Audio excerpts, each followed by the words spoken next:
So on the very best of South Florida, South Beach days, the Clevelander garage or the garage adjacent to the Clevelander is what the parking garage, I imagine, is around the seventh ring of hell. It's awful. And last week, after Miami was a national embarrassment, the subject of national headlines, we were going to have Stugotz call in on the way from the garage to the studio, but we were stunned to find the garage in better shape than we had ever seen it. That was not the case today. We were not the subject of national headlines today or this weekend, but we were a national punchline in general for being people who cannot follow any kind of rules. Stugotz has arrived in the garage, and the garage today did not disappoint. Now, Mike Ryan has reported this because Stugotz is just now about to experience it. We asked Stugotz to call on his way in as soon as he got here and give us a tour on the way in. So go ahead, Stugotz, come on in to the studio and just tell us what you're seeing, just a general wandering around. What floor are you on, and what have you witnessed so far? The gold standard for where we can arrive with this stuff is human poop. Human poop in the garage is something we have experienced in the staircase before. We don't know if we could reach such lofty goals today, but let's see what we find. Stugotz, go ahead and bring us on home. All right, Dano, I got plenty of masks on. Hold on, let me just put my let me put out the heater here. I'm on the fifth floor here. Somehow smoking cigarettes is healthier than breathing in the actual air in this garage. And let's listen. I want to keep it down. I want to be quiet because there are people sleeping, and this has become a home away from home, or a permanent home for a lot of people. They were walking down. I will tell you, moments before you called in, before you guys called me, I did see a man racing up here, going about 70 miles per hour. Went to a parking spot that has 3 bags of food in it, ran over the food, got out of the car, had pink fluorescent sunglasses on and a rat's tail hanging out of the back of his pants. I'm not joking. I'm not even joking. A rat's tail? What is that? I have noticed when I walk my dog in the morning on what is otherwise a quiet South Beach, I have noticed several people in the grass across the street sleeping. They're just sleeping. 2 of them this morning were just face down. So what is the rat's tail you have hanging out of somebody's pants? He just had some sort of tail attached to his pants. He had a very thin, tight shirt on, jeans on, sunglasses on. He was definitely getting in for the night before, but I don't know where he was in such a rush to. Where is he going? He's on to the next morning. I'm standing right next to his car right now. It's disgusting. All right, to my right here, there's an open spot here. There's a bag of Checkers food, and a bag of Rally's food. It's disgusting. I'm walking past that. No one's parking in that spot. Good luck. Here's some of that tobacco on the floor. Whittingham, that's what they use for blunts, okay? They take the tobacco out of the cigars, and then they put marijuana in it. I see. So I saw some of that.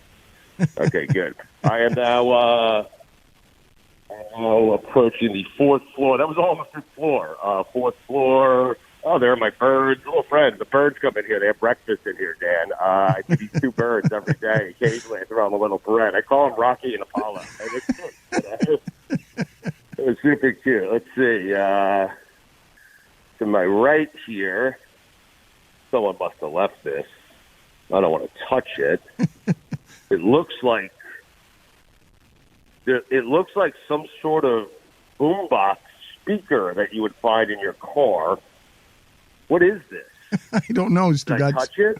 I don't touch anything in there. It could also be a bomb. I have no Just don't. All right. Well, I'm going to take a picture of it. I'm not joking. Okay. All right. Fine. Take a picture of it, and we will call authorities when you get in here. Hold on.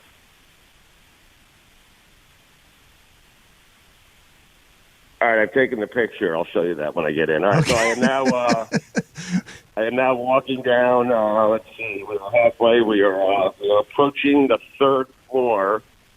See you tomorrow, Rocky. See you tomorrow, Paul. Let's see. Oh, there is. Wow. I don't know if I should grab this or not. I'm being dead serious. There is what appears to be. It could be a gold Rolex watch. I mean, the watch. This is amazing. Oh, wait, there's a car. Someone's sleeping in it. It looks like Art Briles' car. Dan, there is a gold Rolex watch here. I don't know what to do. Okay, don't touch it. Just keep moving. You don't know whose that is. You don't know who's coming back to get it. You don't want to be on a camera picking that up. Just keep it moving.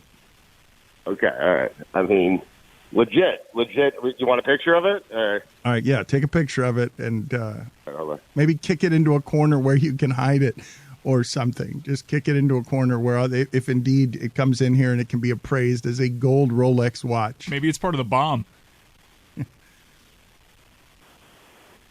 All right, I took a picture of the Rolex. It could be a Rolex. I mean, I got bombs. This is crazy. What's going on? This guy sleeping in his car. Another guy sleeping in his car. All right, we are making the turn to floor 2, it looks like. This place is foul, man. It really is. This is the deadliest turn. This is the deadliest one? Okay. Oh, shit. Okay. All right. Here we go. Passing the valet guy. All right, here's a garbage bag of Lord knows what. There's an empty bottle of Patron Silver to my left. Oh, here it is. Here it is. What does that mean? Here it is. What does that mean? Gold mine? Human poop? Oh, my God. There's a wig of some sort. A wig. All right. Is it attached to a skull? Is it just... No, it is not attached to a skull. There is someone sleeping in the car right next to it to my left. There's a wig just smack in the middle of the walkway here. You want a picture? No, Take a picture. No, don't take a picture. Just get in here. Get in I here. want to pick it up. No, don't do that. Do not do that. Get a watch. It might be a Rolex, man. Hold on, take a picture of the wig. You could put it all up on your social media. Just this assortment, this scavenger hunt of foul crud that is noticed. There's so many empty bottles. I don't know why there's so many garbage cans here. Why can't you just throw it in a garbage can? No, the garage is a garbage can. That's what it is. I mean, it's not. Holy hell! There's a bottle of Southern Comfort, someone had a knife. Bottle of Smirnoff, bottle of Southern Comfort, and a bottle of tequila, all in one parking spot.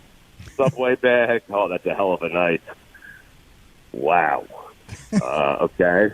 Soko. All right. Put it on the poll, Billy. Is it a hell of a night? Tequila, what was it? Tequila, vodka, Soko, Southern Comfort, and a Subway bag. Is that a hell of a night? They don't really match up. I mean, Subway doesn't really go with those three, at least for me. Maybe get a nice little salad from Subway. One of the worst salads anywhere in fast food. I'm hammered. 6-inch turkey sub. It's weird. Okay, I think the big things were the unexpected thing was there's a Rolex that no one is picking up because it's soaked in COVID. Otherwise, that thing would have been scooped up, I don't know, days ago. And a wig and Art Briles. All right, yes, Art Briles. Apollo and Rocky. Yes. Yeah. All right, we will see you in a little bit. Thank you for checking in from the parking garage. It's a happy Greg Cody Tuesday to all of you. The Marlins are said to be close to finally getting naming rights for their ballpark. I'm gonna go ahead and guess that it's going to be more tech, more Bitcoin stuff. The Miami Arena is being called FTX Arena now because we are America's leader in cryptocurrency. $135 million for 19 years. It is no longer going to be the American Airlines Arena. It's going to be the FTX Arena. Have you heard anything, Billy? Do you care in any way whatsoever? Marlins are going to name. They're finally going to get. They thought they were going to get for years and years naming rights, and instead all they were able to put up is a tiny little Pepsi sign, and then a little bit of Mikasuki was there as well, and that's it. They have not been able to get naming rights, but naming rights are coming on Wednesday. Do you care, Billy? Yeah, it's cool. I mean, I like that it's known as Marlins Park, but this will be good for the team. They get naming rights. They get a new TV deal. This is good, Dan. I mean, I'm sure on Thursday we're going to hear how horrible it is, but this is good that they're going to get naming rights and they're going to get a new TV deal. Are you guys not excited about this? I would love the Marlins to be able to get money from wherever it is that they could get money. Corporate sponsorship is greatly difficult in South Florida. So I'm looking forward to it being a legitimate naming situation. But you think David Sampson is going to say what on Thursday? Oh, I know David Sampson's going to poop all over it. He's going to tell us how his 4-year-old kid had a better deal. And he had a deal that was 40 times better than this. And he's not bitter, but Derek Jeter sucks. It's going to be a whole thing with Sampson on Thursday. I mean, let's play a game. Let's go around the room. How is this going to go on Thursday with David Sampson? Is he going to be excited about this deal or not excited about this deal? I'm curious. We'll find out together on Thursday. Is David Sampson always negative on all things done by the Marlins? Because he claims that he gives credit when it's due and where it's due. He at least projected that he was happy about the playoff run last year after, working himself into it. But I think Billy's nailed it. There always seems to be another angle for David on these things. Whenever there's something good, it's a yeah, but situation with David Sampson. Yeah, but I could have had blank back then. So we'll see if that's still the case, because he certainly did that with a TV deal. I wanted to bring Greg Cody in here to talk a little bit about Howard Schnellenberger, because it's a bygone age. It's nearly 40 years ago, but we have been living long enough that many of the listeners to this show are fed up with us talking Miami football, because Miami football hasn't been any good in 20 years. But Howard Schnellenberger kicked off a run for Miami that doesn't have a whole lot of precedent across college sports, where Miami was doing the things that Alabama is now doing. And I think that 2001 University of Miami team, you can argue, is the most loaded roster in the history of college football. But Greg, you covered Howard Schnellenberger. Howard Schnellenberger came into town before there was anything but the Miami Dolphins. There was nothing else here for sports. So he helped back then, right, when the Orange Bowl, you can get into the Orange Bowl. If you went to Burger King and bought a burger, you could get into a football game for like $1. It was some ridiculous deal that they had because they had so much trouble filling that stadium. And he figured out that if he just walls off Miami, walls off South Florida to the nation, that he could have himself a championship team. I think one of his greatest gifts was that he was able to make his way into Miami's inner cities with success before just about anybody was, and he started a program that became across the country something to be respected and feared. And this was the Miami team before the ones that came with bad reputations. I think that he is the only University of Miami coach to have done it cleanly without national complaint. Now, that doesn't mean that Larry Coker was suffering a great many public disgraces, because he was not. But Miami at that point already had a reputation. Schnellenberger brought us a championship in '83. And Stugotz, you think that Tom Osborne should have gone for 2 there? Because I wonder how much different all of that plays out, even if Nebraska just kicks the extra point and Miami isn't allowed to be a champion. I also wonder how different it plays out if Howard Schnellenberger had just stayed at the University of Miami instead of being tempted to go to the USFL. I wondered that yesterday. I did rip Tom Osborne for going for 2. A passing play, by the way. Turner Gill, who threw like 5 passes that entire season, he went for 2 instead of the 1. He wanted the undefeated season. He wanted the victory. Had he simply kicked an extra point, Nebraska wins that national championship. He should have been fired. And he should be fired from whatever he's doing right now. Mike Ryan just whispered in my ear right before you did that. Mike Ryan just whispered in my ear, please go to Greg Cody on Schnellenberger before Stugotz fires Tom Osborne again. Unfortunately, terrible decision. My reflexes are a little bit slow, so we're trying to eulogize Howard Schnellenberger, but Greg Cody has dropped off the Zoom, so we will eulogize Howard Schnellenberger next. Holy shit, I thought you were riffing on the Rolex. No. There's a Rolex up there, man. That's incredible. There's also a bomb. I took a picture of it. I was convinced he made everything he saw up. No. That was good. No, I didn't think. I assumed you had to. Well, the Art Briles one I did. And the multiple people sleeping in their car. Wow. No, there are people sleeping in their cars, Chris. Mike will attest to that. Like, you're invading on their home. Yeah, I'm serious. They're like, walk around quiet because I got shushed the other day. I did too. Like, I just walked into someone's house. I said sorry as if I were being rude to park my car in a parking garage.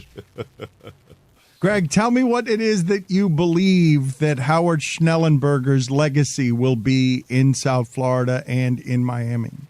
Well, he's the father of it all when it comes to UM. 37 years later, whatever lingering perfume of aura and swagger the program might still have is because of Howard.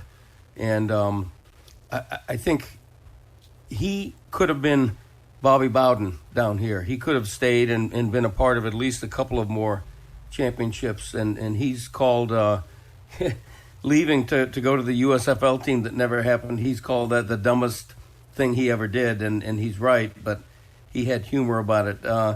And then obviously he went and saved the Louisville program and started the FAU program. And I think one of the great crimes is that he's never been let in the College Football Hall of Fame, which has this ridiculous standard that it won't bend.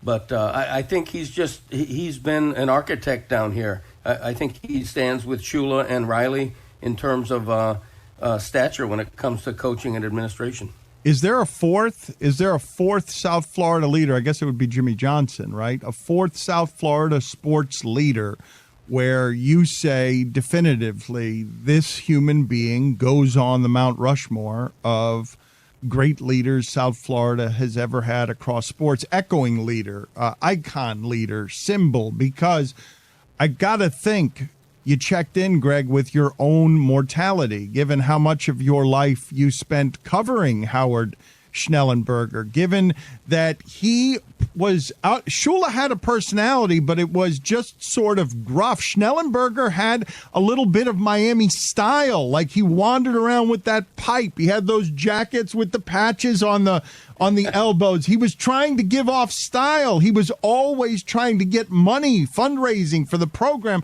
There's a famous story in Louisville of Howard Schnellenberger seeing in his weight room. Do you guys know this story? Seeing in his weight room somebody who was in town as part of a performance and kicking that person angrily out of the weight room. Get out of here. Get the bleep out of here. Who are you? You don't belong here. And it was Mick Jagger. And when they came and told him who Mick Jagger was, he still didn't know who Mick Jagger was, but they told him, yeah, he's in town, he's doing a concert, he makes millions of dollars. And then the next time they saw Howard, it was with his arm around Mick Jagger, sort of trying to get him to fundraise for Louisville. And Mick Jagger, it was said, was scared of him because he sort of had this persona of being outsized, big and gruff and almost cartoonishly coach. Yeah, I'll never forget the night they won the national championship in the first couple of days of 1984. And in the post-game press conference, next to Howard stood his wife, Beverly, in a floor-length mink coat. And that was just such a stunning sight to see.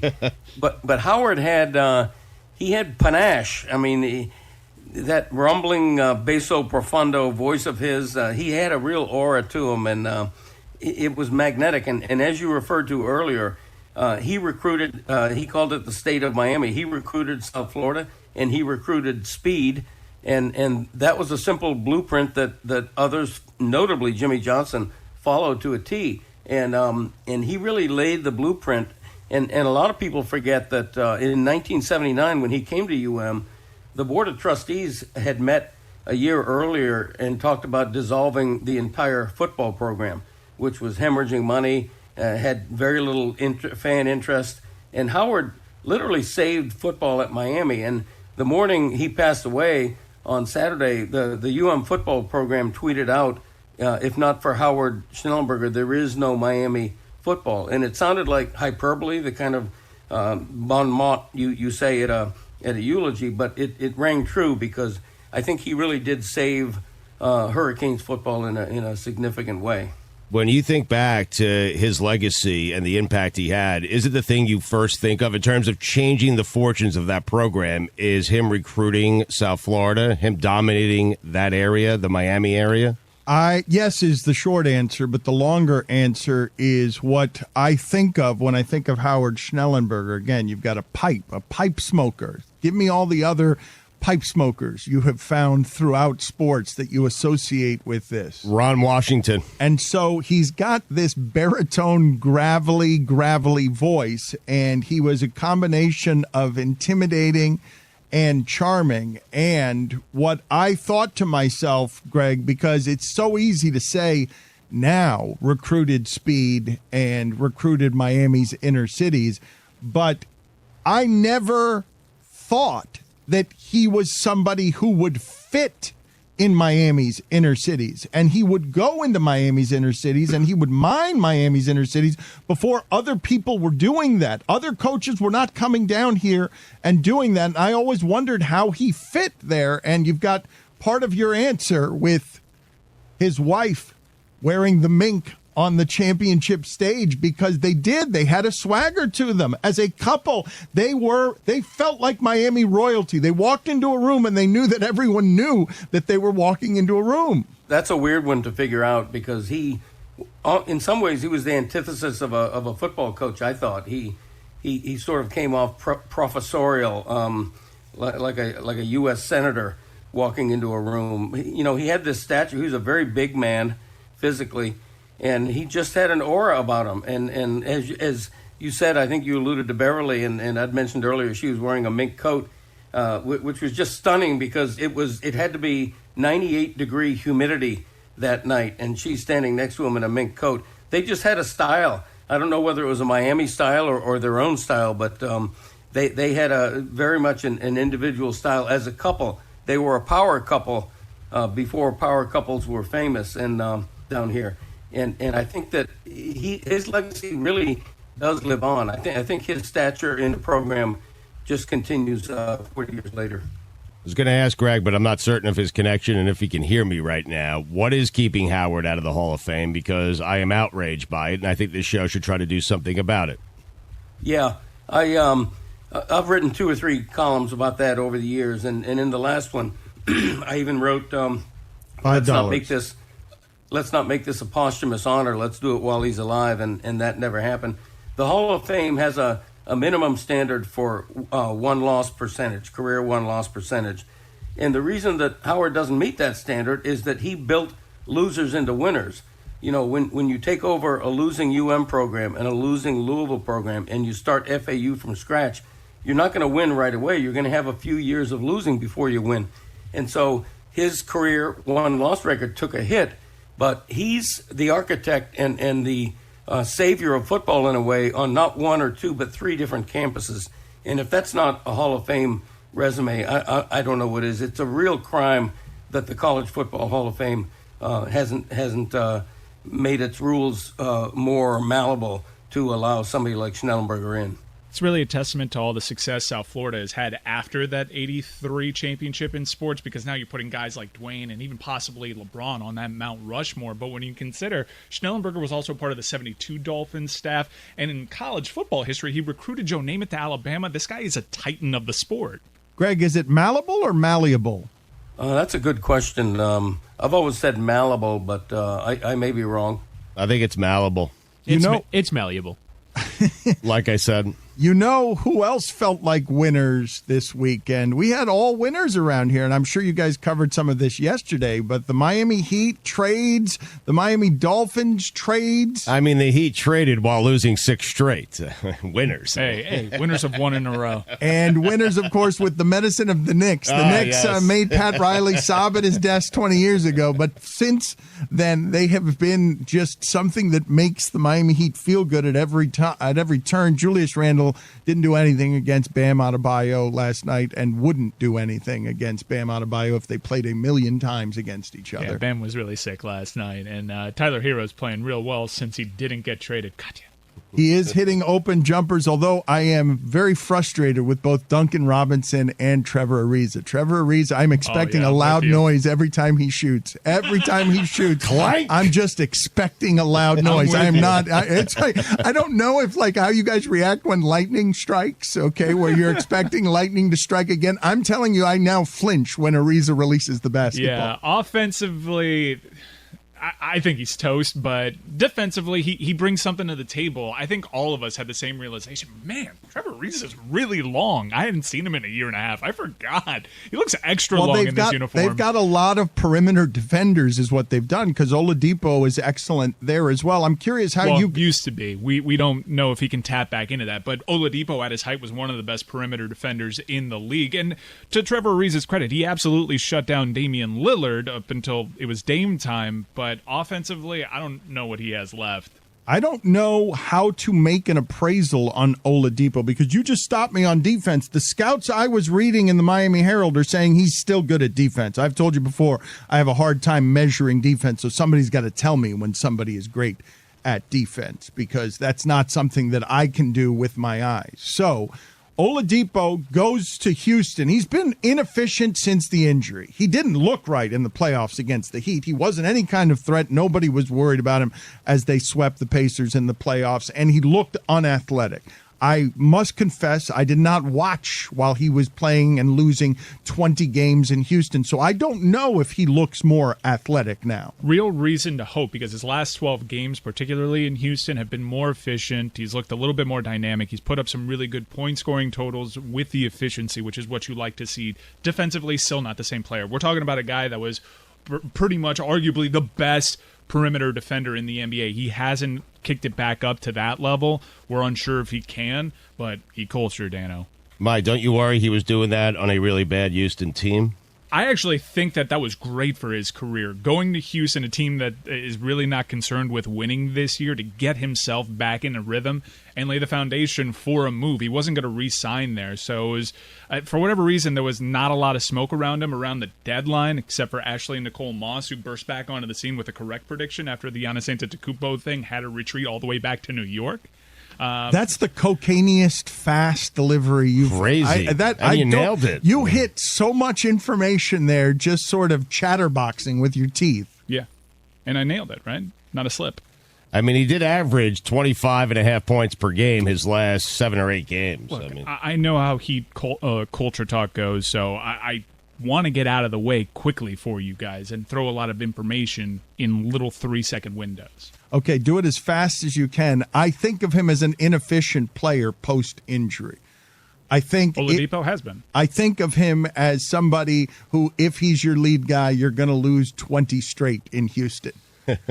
But all you're asking for from him is to give you like 2 playoff games in which he's the star player, right? And you've kind of upgraded from, like, Kelly Olynyk can probably give you a game. Avery Bradley and Mo Harkless certainly cannot. But Victor Oladipo can give you like 2 playoff games where he's the memorable performer, and that's really all you're asking of from him. Like, you didn't give up any of your core pieces, any of your lead guys. You're just asking for a couple of playoff performances. You're asking him to play defense. You're asking him, and he is capable of being the leading scorer on any given night. You're asking him to play defense. If he's your third best player, then you have a really good team, right? And he is their third best player, I think. You need someone to go to when Dragic is out, because when Dragic is out, this team has really struggled. Bam, to a degree, can do it, but we still want him to be a little bit more aggressive like he was last night in New York, where he looked like one of the best players in the league. Oladipo gives you that other option. Stugotz says if he's your third best player, you're pretty good, but I thought he was Indiana's third best player, and they got swept by the Heat in the first round. I mean, was he their third TJ best? Warren and Sabonis were their best players. Well, Sabonis was not in the bubble. Yeah. Oh, okay. Right.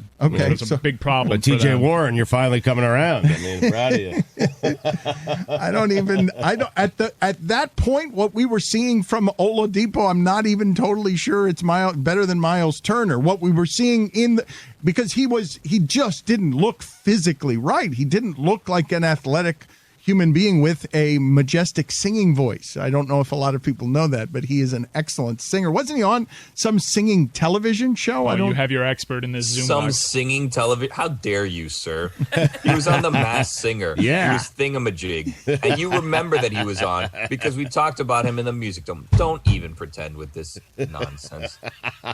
Not even going to dignify that with an answer. Very outraged. Some singing show. Please. America's biggest show, maybe? Yeah, some singing show. Okay. Buddy. When is the last time you gave us a Masked Singer update? I feel like we haven't gotten one in a very long time, in more than a year. I asked this question genuinely. When are you guys coming in here? Like, when are we allowed to ask people? I'm asking this question with sincere curiosity and not knowing the answer. When are you allowed to ask your employees about vaccines? And I know you can't tell anybody to get the vaccine if they don't want to get the vaccine, but if we're in a period here where it feels like we're getting to everyone needs to be vaccinated, how soon before we get our show back? I know you're asking out of curiosity. Will the answers give you some form of resentment if you don't hear what you want? Are you looking for a particular answer? Because I miss the guys. I would like them to come back. I'd like them to come back too, but as an employer, you can't tell people to stick things in their body that they don't want to put in their body. So I'm asking curiously, have you guys given this any thought? Has anyone, because I haven't heard from anybody, hey, I want to come in. And so I legitimately don't know what to do, having no precedent for what vaccines are in this country or pandemics are. I asked the question sincerely. Are you guys on your way to being vaccinated, or am I violating all sorts of employee relationships by asking about your medical histories? I get my second zine shot on April 8th, and I'm ready to come in as soon as you'll have me, Dan. All right. Billy, where are you on the vaccine? I'm here. I'm working. I don't have one yet, but I'm also not lying about like having asthma and stuff like that to cut lines. So, Roy, where are you with the vaccine? I mean, it's always some sort of like little line at the end for Billy. Yeah. You go to Publix, they didn't ask me for any preconceived preconditions or anything like that. We got full herd immunity back here in the studio. Yeah, Dana. Billy, you can go whenever you want. Yeah, trust me. Walk into Navarro, dude. Right. Roy? I'm 3 weeks away from my second shot. So you got one today? I got one on Friday. All right. Yeah. Well, then we will see everybody. We'll have our show back in some form in 3 weeks. Well, that's if they want to be here. I mean, perhaps they're they're nervous. If they get vaccine, that you got to come in then. We've been doing this show wrong for a goddamn year. I don't think people understand as they complain about every damn thing that we're doing around here, how hard it is to do the show this way. I'm so you dying to have the show back. So you are going to be the boss that demands people come into the studio. No, if they are vaccinated, sure. Oh, okay, so you are. Yes, but no, is that not once people are vaccinated, shouldn't they come back into work? Is there a vaccine for the garage? This episode of the Dan Lebatard Show with Stugotz is brought to you by Advance Auto Parts. I want to talk to you about Advance Auto Parts for just a minute. They're our friends. I mean that. When I say they are our friends, they're our friends. All me and Dan ever ask is for you guys to support the people that support this show, and Advance Auto Parts has been doing exactly that for many, many years. In fact, I will tell you, an audience, listen up. There is absolutely no way we'd be able to continue with the podcast the way we've been doing it if it were not for the support of our friends over at Advance Auto Parts. Have you heard about their advanced same-day offers? Pretty incredible. Get this. Advance offers free curbside pickup and free in-store pickup within 30 minutes on most in-stock products. That's the kind of speed that gets you back on the road with the parts you need fast. So head to your Advance Auto Parts today. I go there all the time. Why? They're my friends. They support me, so I support them. You need to do the same. They're supporting the show that you guys love. Advance your auto at Advance Auto Parts and participating CarQuest locations. This is the Dan Lebatard Show with the Stugotz podcast.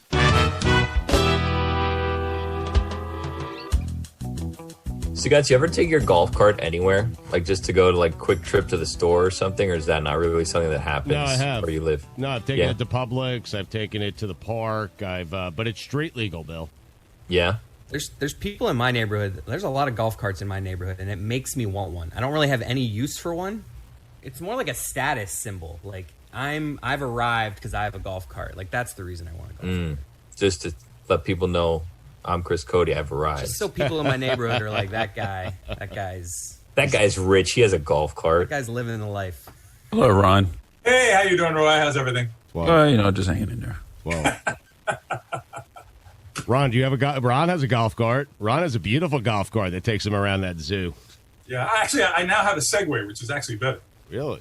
Yeah, Segway's the bomb, man. That thing is the greatest invention since sliced bread. We're not worried about like flying forward and falling off that thing. You know something? It becomes like one with your body. I mean, it's unbelievable. Once you get on it and you get used to it, you just are totally comfortable. I've had it now for 7 years, never fallen off. What happens is people think they got it on it like a unicycle, and they start panicking, and that's when you fall. You just is built for somebody who's 6'6"? Yeah, it extends enough, and it's fine for me. Great invention. So you've never the guy who invented it drove one off a cliff and died. You've never fallen off. Jeez. Wow. Dark turn. Yeah. I know. That's true?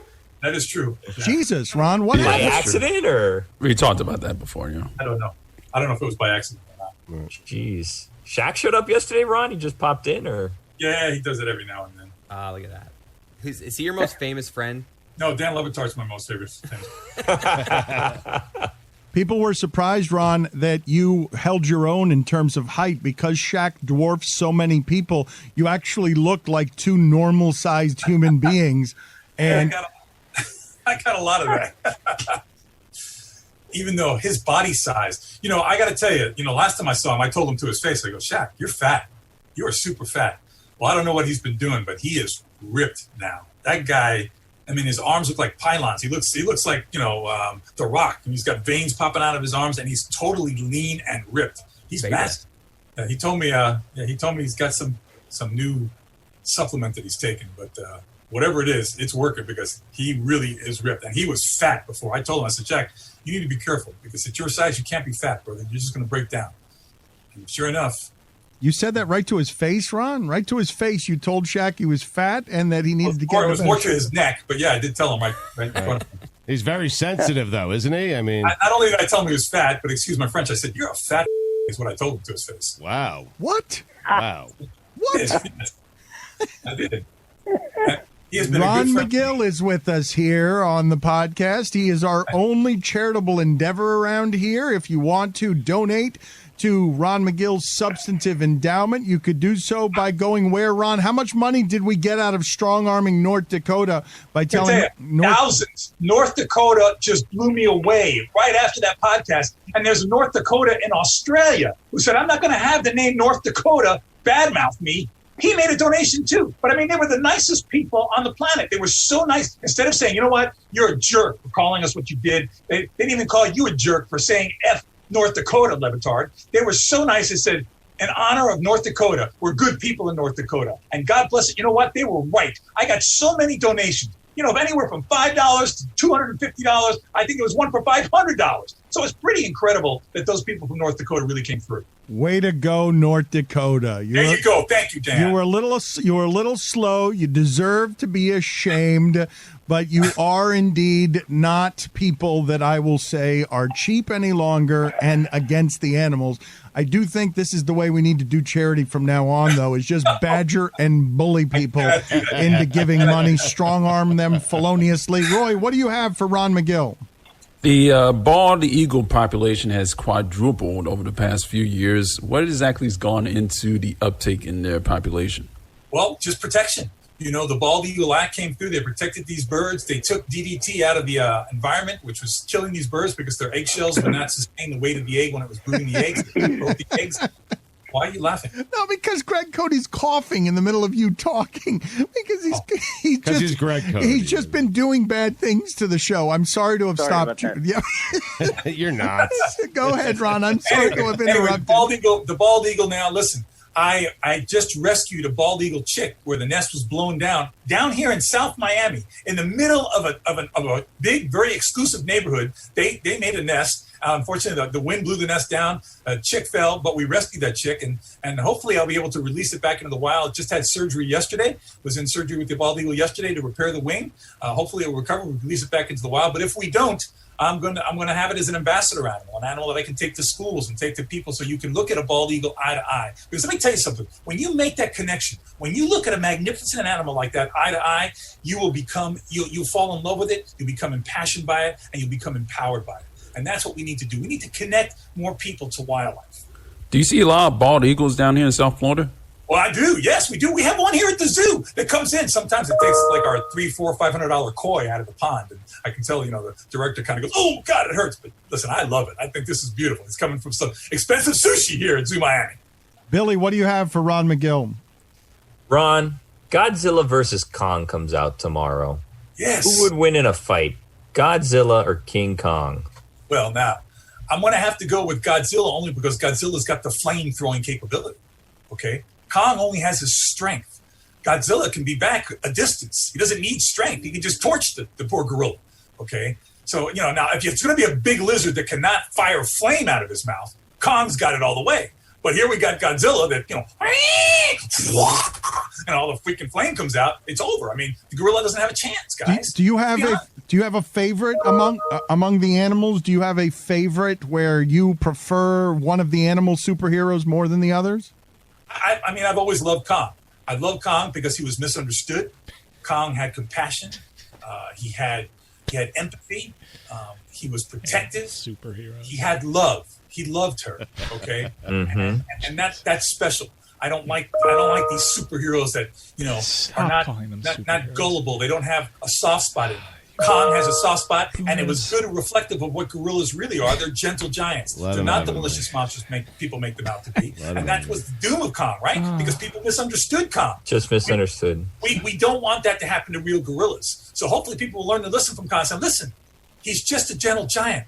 Leave him be. Do not take him out of his environment. Let him keep his environment. You ruin an environment. You cut down the jungle. You take an animal out of the forest, and you put him in a metropolitan area like that. He's doomed. He's doomed. You think King Kong and Godzilla are superheroes? You nerds. They're kaiju. I got stuck. I didn't know what to call them. I didn't know. You're so right. I feel so ashamed. Of course, I should obviously know that they're kaiju. Monsters. They're not monsters, Roy. Don't say that, Roy. Godzilla's a monster, but not Kong. Well, Godzilla is, yes. No, Godzilla's misunderstood too, Ron. They're all kaiju. Really? Freaking guy goes in the cities and starts flame throwing and killing everybody on purpose? It's not flames. It's a nuclear blast. I mean, Jesus, watch a movie. Is that what that is? Is that a nuclear blast that comes out of his mouth? It's created by radiation and World War II paranoia. That's why he has Pacific Rim origin, because they were especially heightened to that sensitivity, if you catch my drift. You're too smart for this show, Mike. You're too smart for this. Are you guys doing this again? What? Stop it, please. Come on, let's just do one of these Doing things. what? What are you talking about? A Dan Lebatard email. That's what, okay? Why would I be getting an email from Dan Lebatard when I'm speaking to him live on a podcast? Chris, you wanted to ask McGill something about his giant endowment? Yeah, what can people do to donate to it? No, that's not what Chris. I was like, what are you? Chris, axe that already. Chris, do you have Chuck Norris? Did you, Chris, do you have? It was quick work on your feet. Chris, do you have in the chat? Yes or no? Name the state that has donated the least beside North Dakota. Did you not just write that? Like, were you not just doing the show with us, or did you forget what you had put in the chat? That's my fault. No. That's my fault. You mentioned the endowment and which state. If you would have said state, I would have been triggered. That's my bad, Dan. Ron, what is the second least donated state besides North Dakota? Let's smoke them out. Keep that all in, Mike. They're tied. It's a tie between Mississippi and Maine. Oh, the classic M's. Wow. I hate both those states. Yes, Mississippi and Maine. Of course, Mississippi. How weak are you guys, Mississippi and Maine? Both of you, pathetic. You hate the animals. You hate Ron McGill. You're not good people in Mississippi and Maine, and you're not even caring for the animals. You need to give to the endowment or be shamed publicly and nationally. Shut up, Ron. You're out here supporting monsters like Kong. You're out here. Not a monster. He's a kaiju. He's not a monster. And listen, people have had a lot of. Mississippi's had some floods. It had some rough times, man. I understand people have priorities. So there have been people that have donated from both those states. It's just they're on the lower part of the poll. Your endowment is always my priority, Ron. I was actually thinking of this question yesterday when we were talking about off-air. We were talking about the sheer size of not only your endowment, but Zoo Miami. I was wondering, have you ever had drifters and vagabonds camp out in lesser-known parts of your zoo, and you've had to kick squatters out? No, we do a sweep at the end of every day. Security does a sweep throughout the whole property. We've never caught anybody trying to hide. We've had people, like, we used to have concerts here at the zoo. We had a concert series, but we stopped that because people just could not. They would be overserved. Let's put it that way. And we had people, You called it brew at the zoo, Ron. No, the brew at the zoo is a different thing. But I saw Vanilla Ice there. I was hammered. Me too. I saw an alien ant farm, and the dude kept asking the audience for cocaine. Yeah, well, listen, Joe Walsh couldn't even finish his set. Kind of passed out on the stage. It was really embarrassing.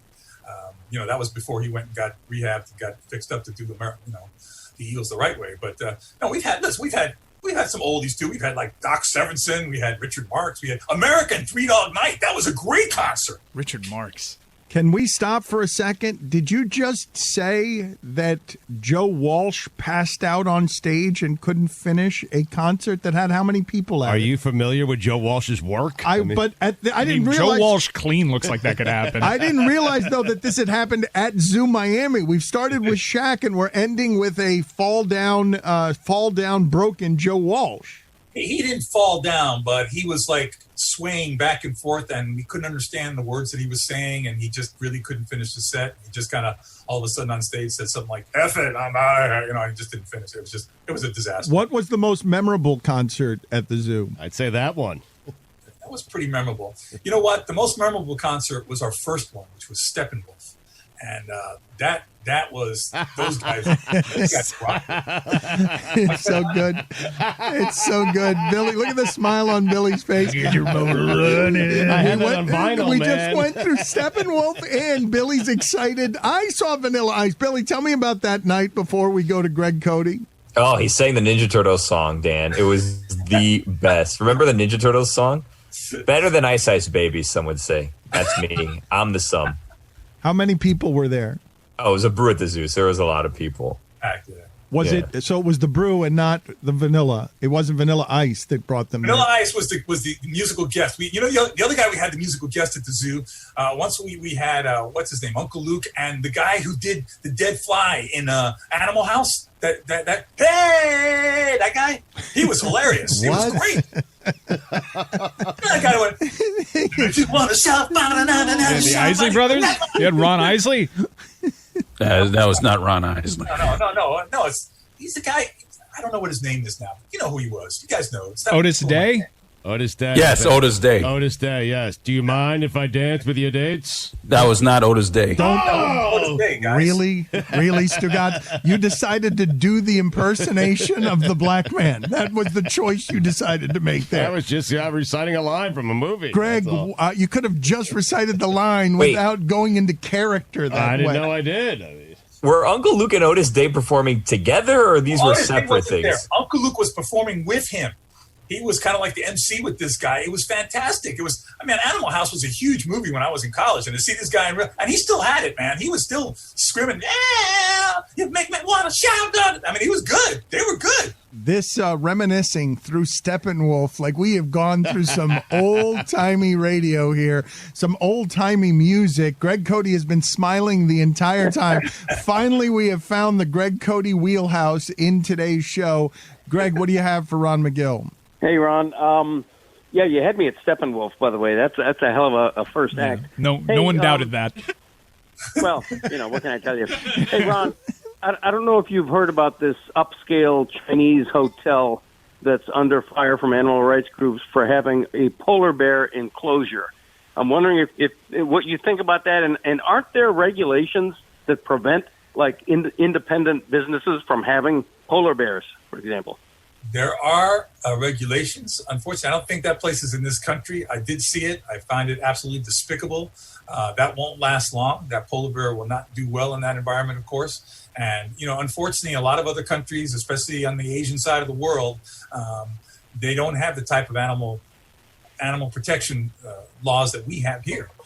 So it's just a matter of kind of a progressive evolution of educating people to hopefully take away the demand. It's all about supply and demand, Greg. If people get upset about it and don't go, they'll close the business down, and that practice will stop. Is China the worst when it comes to animal cruelty? I'm not going to say China is the worst, but certainly in the East. I've been to, I remember going to some markets in Thailand and Bangkok that were just the most horrific markets I've ever seen, with, monkeys with ropes around their necks tied in little tiny cages, and animals, snakes being bled out right in front of you. To get the gallbladder out of the snake, they kill it and skin it alive right in front of you. Just horrific practices.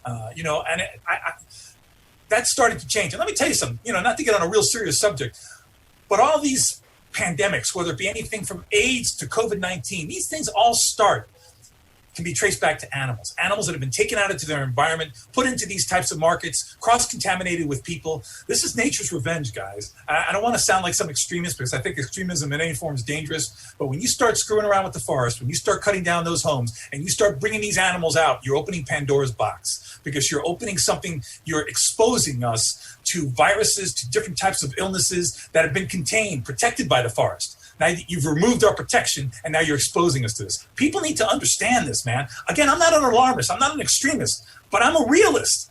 Think back on all the major things that have affected human beings. They can be traced back to animals, going back to exotic places, pulled out of natural environments. And you're talking about these things as we see the environments all change. There's Arctic lightning. That's not something that's supposed to happen. It's never supposed to be warm enough near the North Pole for there to be lightning, but there is some sort of I don't know what to call it, whether I'd call it vengeance or not, but the things that are happening around us that are horrifying, Ron, I'm wondering, when it comes to you specifically, because of how you care about the animals, how do you feel walking through one of those markets, or how do you end up in that place without sort of, your heart getting broken?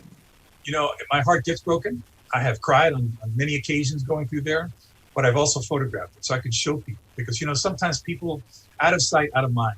And, I hate to get on a serious note, because this is kind of a show that people listen to be uplifted. But in a reality check, when I show people the images of the things that are happening in some of these places, that kind of anger, the social media is hopefully going to spur a change in these things. It is more than heart-wrenching. Listen, Dan, you and I in our lifetimes, things are going to change, but it's not going to be as drastic as it's going to be for the next generation and the generation after that. One of my favorite sayings is, we have not inherited this earth from our parents. We are borrowing it from our children. We've got a moral obligation to protect this for people. How sad would it be if you go outside and you used to say, there used to be, panthers here. There used to be bears here. There used to be this there. And that's already the case in so many places. When I grew up, I remember seeing so much more than what I'm able to see now. We've got to change that. And I believe the younger generation is doing that. They're doing the right thing. They're exposing people and they're shaming people. And that's where I do agree, you shame people. You shame people because you make them say, what the hell are you doing? Look at this. Okay. And we bring a reality check. And then, listen, I cannot thank the listeners to this broadcast enough, because the emails that I get from people, Dan, I don't want to sound sappy or stuff, but it has brought me to tears on many occasions. I can't answer them all. I try to respond, but I got to tell you something. It is moving, and I am profoundly grateful to you and the whole team for allowing me to have this platform to get people inspired. Well, one more time, if I can, because I do want to explain this to the audience who go back a ways with us, and our audience is unusually supportive of our things and our causes. And around here at the moment, we only have one when it comes to charity. We could not do this as much as we wanted to when we were at ESPN. It had to always be Jimmy V. So many of you who want to support us are choosing during this particular time, as we're still free agents, and we've got exciting stuff around the corner that we're going to be able to tell you about. And I'm sorry that I haven't been able to be just a little more transparent here, but there have been some sensitivities that I didn't account for when we started this journey. But there will be things we will be able to tell you in not too much time that I'm excited to tell you about how you've supported this show and where it leaves us today. But as you've supported this show during this time, you have donated heavily to what Ron McGill is doing. And I just want the audience to know, if you haven't heard this before, that what Ron McGill does doesn't have any red tape. Like, he's an authentic person. You've been listening to this long enough to know how much he cares about the animals. And he does good work with the animals. All of the money, none of it goes to him, because Ron is somebody who is not influenced by money in a way that's pretty annoying, because you can't get Ron. I want Ron to sell his prints and have money go to the endowment. I want Ron to make money doing this because he makes art and he legitimately cares about the animals. And furthermore, there's activism to be done there when he's going through one of those markets and we're ending up in a pandemic because we don't know how to treat animals. And so if you want to support someone who supports what we do, this is the way to do it, and it's the easiest way to do it. Ron has done this show for free for more than a decade, and this is our charitable cause. So thank you to all of you who have donated. I am joking around with North Dakota, but I am not with you, Mississippi, and I'm not joking around with you, Maine, because you two can go yourselves, because of my rage. My rage has escalated to a place that I find it unacceptable to tolerate anything Maine related and anything Mississippi related right now. No, they're terrible to the animals, and Ron McGill is a loving human being who's doing the right things with his life, and you should support him better. So Mississippi, Maine, if you do not want to be shamed publicly week after week around here, the Pine Tree State. I will continue to say as loud as I can with as much reach as I have, you Mississippi and you Maine. The Magnolia States. Man, listen, I want to tell you something. In the history of the zoo, and I've been here since the zoo started in 1980, there has never been a greater diversity of donations for more places in the world since Hurricane Andrew than the Dan Lebatard listeners. And that's saying something huge. In the history of the zoo, only Hurricane Andrew do the same type of response that you have gotten on this podcast. And I don't know how to say thank you enough. Except Mississippi and Maine. That's right. Oh, my God! That's correct. Oh, I hate that. I hate you, Mississippi. Hate you as much, Maine. I think that, first of all, Maine has the most beautiful fall in all the United States. Oh, shut up, Ron. Yeah. Shut up, Ron. Get out of here, Ron. It is beautiful. Fiery Shut up. intensity. Shut up. You and your mustache. All right, let's take a minute and welcome in Rex MD to the Dan Lebatard Show with Stugotz, the Dan Lebatard and Friends Podcast Network. We appreciate their support. We welcome them. Guys, take care of the people who support this show. That's all we ask. Listen, men's health doesn't get much attention, and that's partly our fault. It is. We don't like going to the doctor. We definitely don't like talking about sensitive issues. Here's the thing. A lot of men's health issues have really simple solutions. RexMD.com is here for that. RexMD.com is here for that. Guys, half of all men experience ED after the age of 40. That stat may sound scary, but it's a fact. And RexMD makes getting prescription ED medications easy, all done online and from the comfort of home, then delivered. No office visits, no talking to a receptionist. It's super, super simple and convenient. Right now, sample packs of ED medications are available for listeners of the Dan Lebatard Show, and I'll tell you how to get those in just a second. It's simpler than ever to get started. Here's how it works. You fill out a quick medical questionnaire on their website, and a doctor reviews your situation and prescribes you the ED medication you need. If appropriate, then your medication is shipped right to your door with free 2-day shipping. It's never been easier to take control of your health.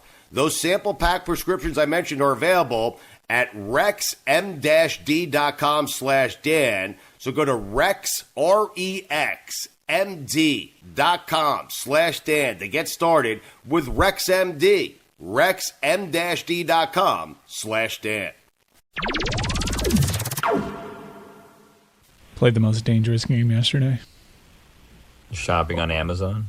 Wasn't anything like what Stu Gotz did with the I'm trying to Mike Man's remember voice. all the most dangerous games. This one is legitimately the most dangerous game, boys. I don't know how many times you guys have been there, but yesterday I had the Bubble Guts here at the Clevelander studio. That's dangerous. Always dangerous.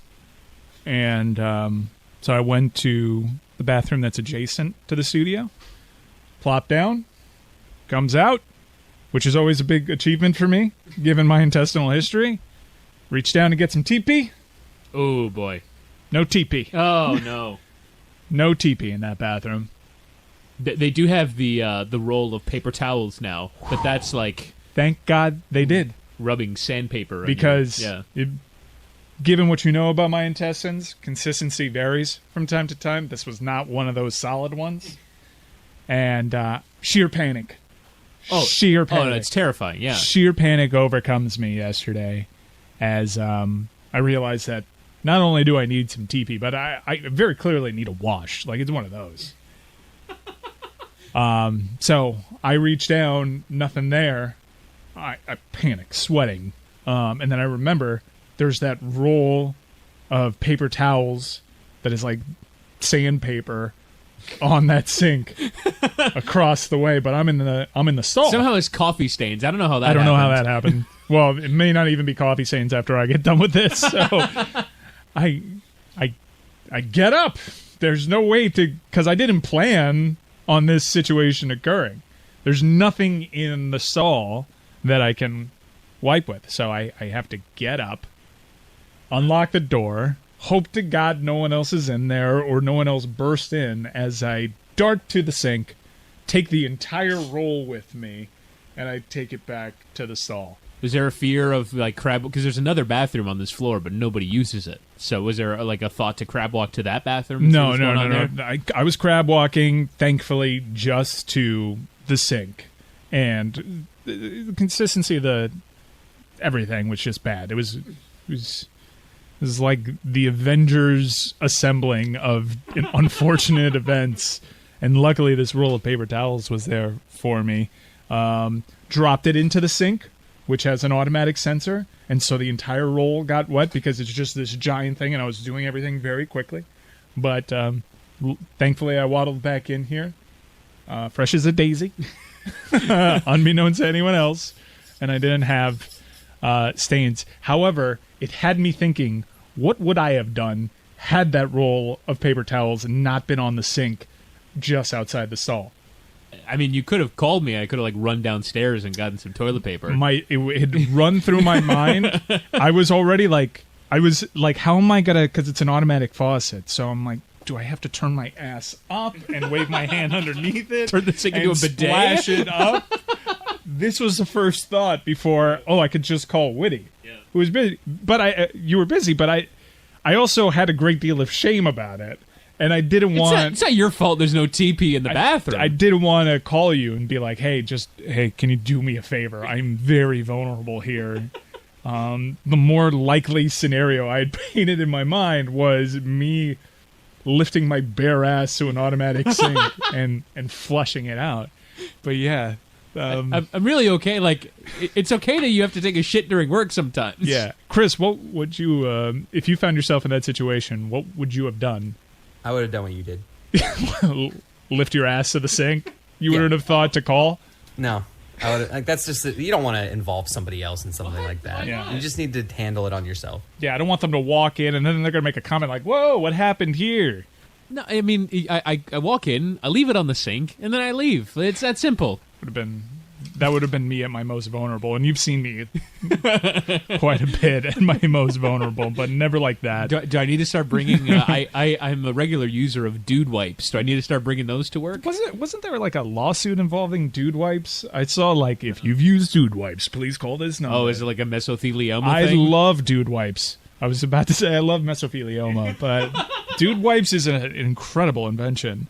Has that ever happened to you guys? Be stuck at a place that doesn't have TP and you got to figure it out? Yeah, I mean, in public bathrooms before. I mean, you just gotta, hope that the coast clears at some point to use another stall.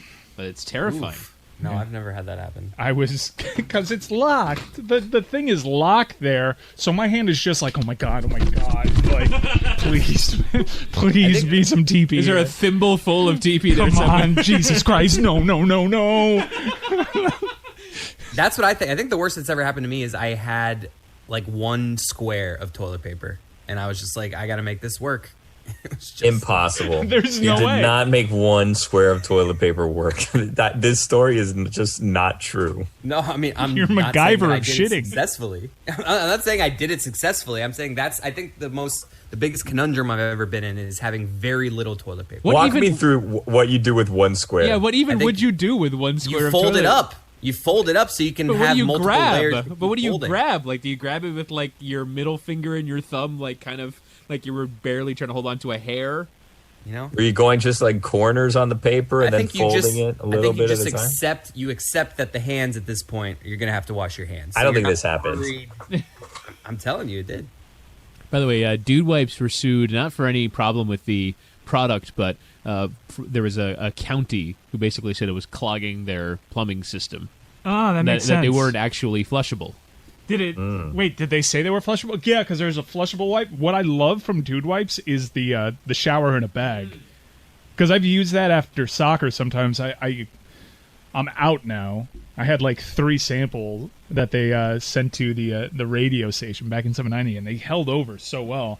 There are times that I go from soccer to boat day, and it does the trick. Don't do the mistake of working your way up, though. You got to start at the head, work your way down. Ooh. Yeah. There's a little advice. I didn't realize there was a tactic there. Yeah. You don't want to work your way up. You address, it's a natural instinct to address the more hot regions of one's body first. Avoid that. Start at the face, work your way down. Seems like there's been some innovation here in the realm of shower wipes. There's a company now called Shower Pouch that does this. It's $50 though for a 10-pack, so it's got to be pays for itself. I'm telling you. Really? I'm telling you, do that. That's a great industry. If you're on an airplane on a long flight, I'm telling you, like that day that we went to the Inter Miami game, and I went straight from the game to Miami. Yeah, wearing the exact same sports coat. You want to be able to shower in that bathroom. or like when we flew across the Atlantic Ocean and then immediately went to Wembley Stadium. Precisely. You're gonna want that shower in a bag. What order do you guys clean yourself in the shower? Like, what's balls the first? Balls first. Really? Yeah. Me. I start at the hot zones because you've seen those graphs, right? Where naturally the water cleans you the most, and there's like a hot zone where you have to really get to washing. So I start there. I rinse, and then I move about to the arms. It's just my natural instinct to start at what I deem the filthiest places. You're going to have to fight that instinct when it comes to the Dude Wipes, because then you're wiping your face with your ball sweat. Just telling you how it is. I'm going to reveal something that's very odd about myself. I love it. I have a bar of soap that's just for the hot zone. I don't use it for anything else. How do you play? It is my hot zone bar of soap. Not weird. I use more of like a loofah, but it's just for that. So I should have a second loofah just for the hot zone. I have 2 loofahs. I hope they're different colors. Toofahs. They are. But not from use. What color is your ball loofah? Boofa. Yellow. That makes sense. Did you color code it like that on purpose? It was white a few months ago. It was white a few months ago.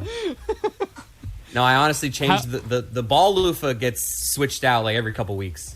Yeah. My wife is very into switching loofahs. That like because of my wife, my loofah game is kept up pretty good. So before that, you were like, every year you changed out your loofah? Honestly, before my wife, dude, my showering habits, I was like a barbarian before I met my wife. I was like using a bar of soap just all over my body. Never met a loofah until I met my wife. Although we probably do overuse chemicals and body wash and shampoo and things like that. Like we don't actually need to probably. I mean, unless you're like a roofer, you probably don't need to go in with full on chemicals every day. Yeah. My wife makes fun of how much soap I spray onto the loofah. She's like, you just need very little onto that loofah, and you get plenty of soap. And I need full foaming. It's got to be a full foaming action I do everywhere. I decorate a whole cake on the loofah. Yeah. Scene in it, like I get it. Well, it's even Vax probably would be. Or you could just say vaccine. Nope. Vaccination, shot. Shots. I want that zine in my blood. A lot of people are now calling it a poke. Get your poke. A poke. How do we feel about the Facebook poke? I used to get in poke wars. Oh, it's the best. Yeah. Does it still exist? Probably not. I don't know, honestly. The weirdest thing. Facebook, yes, it does. I hope you ever it get does. like a random poke from like a random person from high school? It's like, why are you poking me? Why don't you just say hi? So I realized recently that my 10-year high school reunion just passed by, and it would have been probably during the pandemic, but like 10 years, Jesus. Has social media just killed the whole concept of reunions. Like, do you guys like even participate in that anymore? I bought tickets to one. If I'm older than you, so it was a few years ago, and it didn't ever happen. I went to my 10-year. I got my money back. The thing though, Woody, that you have to do, which is like kind of annoying because of social media, is you have to kind of pretend that you don't know what everyone's up to. So like you go and you're like, oh, what are you up to? Oh, you have kids? Wow. Like I didn't know that. So and you it's two got married, huh? Wow. Yeah. It's like, well, you've liked photos of my children. Like I've completely forgot. Wow, what are you up to now? What do you do for work? And it's like, you know the answer to all of these questions. You but might be still offending go these through people. It. You might be offending. No. But how else are you going to make conversation? Yeah, exactly. What are you going to say? Just hit him with a blanket. What's new? So I saw you got a new Toyota Sequoia, huh? How's that going? This is the Dan Lebatard Show with the Stugotz podcast. Kate Fagan is going to spend a little time here doing show with us, and Greg Cody, who is now hemorrhaging. What do we want to explain to Kate about the condition that Greg Cody has been in today as we go down the back in my day path? I don't know, Kate. Have you ever heard of Greg Cody back in my day? Are you familiar with this concept? I'm not familiar with this concept. Okay, he pines for a different time. He pines for a time a long time ago. He is our resident dinosaur, and at this point, he actively plays defense against the show with an incompetence that is stupefying and breathtaking. Today, with a bloody leg, because we banished him to his room where he's cut his leg on his bed, and he is now on the phone and about to do Back in My Day. He yearns for a time where things were more difficult. That's right. Yes. He is anti-technology. All right, Greg, why don't you explain? Well, what about a tetanus shot? If he cut his leg, does he want to go to a time before they had tetanus shots? Yes, he longs for the time. I would be tempted. Okay, Greg, how would you explain Back in My Day to Kate? What would be your working definition for it? I like to rail against technology and advances and progress, and harken back to a time approximately very late 50s into mid 60s. A simpler time, yes, a simpler time. Cast back to, right. All right, time now for Greg Cody's Back in My Day. And now it is time to take a trip down memory lane. Here's your guide, Greg Cody, with Back in My Day. Churches. No. I happen to follow on Instagram a certain former unnamed Miami Dolphins quarterback now working in Nashville. And the other day, there's a post on the family headed to church. And later, a video of some of that church service. Good Lord, what has happened to organized religion? I blink, step away from the church for a few short decades, and everything changes. In that video were mic'd up singers and dancers on a mammoth stage and a full live band backlit in silhouette a floor above. What in God's name? It looked like a Broadway musical. I expected Lin-Manuel Miranda to sweep on stage and start rapping about Aaron Burr. Or was this the opening scene from John Goodman's The Righteous Gemstones? Nope. It was just another mega church wrapping religion and entertainment and bombast. This particular church even describes itself as, quote, hyperactive and fully charged. Wow. Drums and guitars, strobe lights, jumbotron video screens like at sporting events. There's even a mega church in Grapevine, Texas that has a professional wrestling match in the middle of its service. Hey, when you send up a prayer, yell so God can hear it all over the noise. These churches take in millions in donations. So not enough that Joel Osteen's church in Houston didn't raise eyebrows by accepting $4.4 million in federal PPP money last year. Anywho, the worship centers of today are a far cry from the humble church of my youth, like Trinity Lutheran, where my mom and I would go most Sundays. Could never get my dad to join us. He made a running joke that while we were at church, he was spending his Sunday mornings praying at St. Mattress. Church was quiet back then. You'd hear the air conditioning hum, cut by the rumbling drone of the pastor's monotone sermon or the funereal chords played by an ancient organist in a gray beehive. Every few minutes, the flock would slowly rise as one and flip through hymnals, me lip-syncing words, my voice only audible for the closing Amen. Truth be known, I, maybe 12 years old, typically caught a quick wink or two during Pastor Haslodge's sermon, though always with one eye open in case Mom swiveled her head with an admonishing stare or a sharp elbow. Those sermons ranked with Chris Schenkel describing the soft clatter of bowling pins as my favorite nap sounds. The point is, church used to be purposefully quiet, steadfastly boring, emitting a reverential aura, not the vibe of a party or show. Guess what? A lot more people went to church back then. U.S. church attendance crested at around 70% until the late 1990s, when began a precipitous drop of more than 20 percentage points to today's levels. So here's the thought. Get back to your roots, church. Quit trying to be a concert, a musical, or a stage show. Never forget that the church in America was a hell of a lot more popular when it felt like penance paid, not a party. I'm Greg Cody, and that's how it was back in my All right, day. so Kate, yes, we will get Kate's appraisal of this. Now, are you familiar, Kate, with Chris Cody, and that he is the son of Greg Cody, and you saw shame cresting on his face. Chris, how are you feeling right now? Like, what's the matter? Honestly, I was more nervous going into that when the first thing he said was churches. But honestly, I think he did okay. He tied it all together. It was very well done by Greg. Okay, I felt like Kate was partially engaged, but also a little bored in spots. Is that an accurate appraisal, or I don't want to speak for you? No, I think I'm in full agreement. In fact, the whole time was thinking about this new Instagram handle that I follow called Pastor's Sneakers. So Preacher's Sneakers is the Instagram handle. And perhaps this should have been part of back in my day, because all this Instagram handle does is take the $1,000 sneakers that these hip new preachers wear and put the price tag on them and highlight the changing in our religious adherence as Americans. So I'm fully in favor of this back in the day. It's not just the sneakers, Kate. They've branched out to designer handbags and expensive coats. It's really a treasure trove. It's worth a follow, really. Well, what's happened here with, I am going to be a little ancient here, Lil Nas and his Satan shoes. And Lil Nas X, Dan. Okay, I'm sorry. That's a fine. And his Satan shoes. And what's happening here, because Kate is a sneakerhead. Mike, she's more of a sneakerhead than you are. Oh, yeah, undoubtedly. Kate's one of the biggest sneakerheads I know. She makes her own shoes. And I do make my own shoes. And this was interesting because I was watching a clip from Fox News this morning, a thing I don't often do, but Will Cain was on it, and they had this conversation about the Lil Nas X, the Lil Nas X sneaker, thinking that Nike themselves were making the Satan shoe.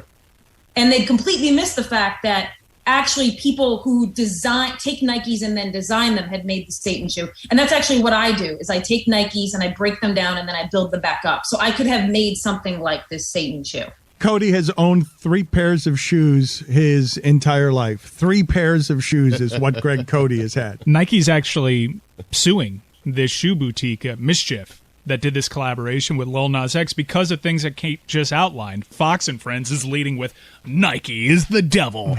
And Nike's like, wait, we didn't ask for any of this. We're not the devil. Wait a minute. That is exactly what's happening here. If we're the devil, we're going to make our own money off of it. Supporting Colin Kaepernick was the first evidence of them being the devil, I believe. Yeah. Which you knew, given the Colin Kaepernick stuff in their history. Fox and the whole culture war thing that's going on right now was going to jump at the chance and make Nike the villain here. Nike's an innocent bystander. I mean, I use that term loosely, but I wonder if this lawsuit's not so much about the bad press, but the fact that Lil Nas X sold these shoes for $1,000 a pair, and Nike's like, wait a second, you're using us to get by. We're getting all the headache from this in the bad PR and none of the profits. Kate, to what degree are you, like, who rivals you in terms of sneakerhead? Who are the people that you look at in our industry that you're like, okay, that person cares about sneakers the same way I do? Who are my heroes in the sneaker industry? Yes. Who do you look up to? Yeah. My sleeper hero is actually Kevin Nagandi from ESPN. Wow. Yeah. Wow. Wouldn't have thought it. I underestimate him. I'm not sure why I wouldn't have thought it. Unfair of me, but I would not have thought it. Nagandi, a huge sneakerhead. Did not know that.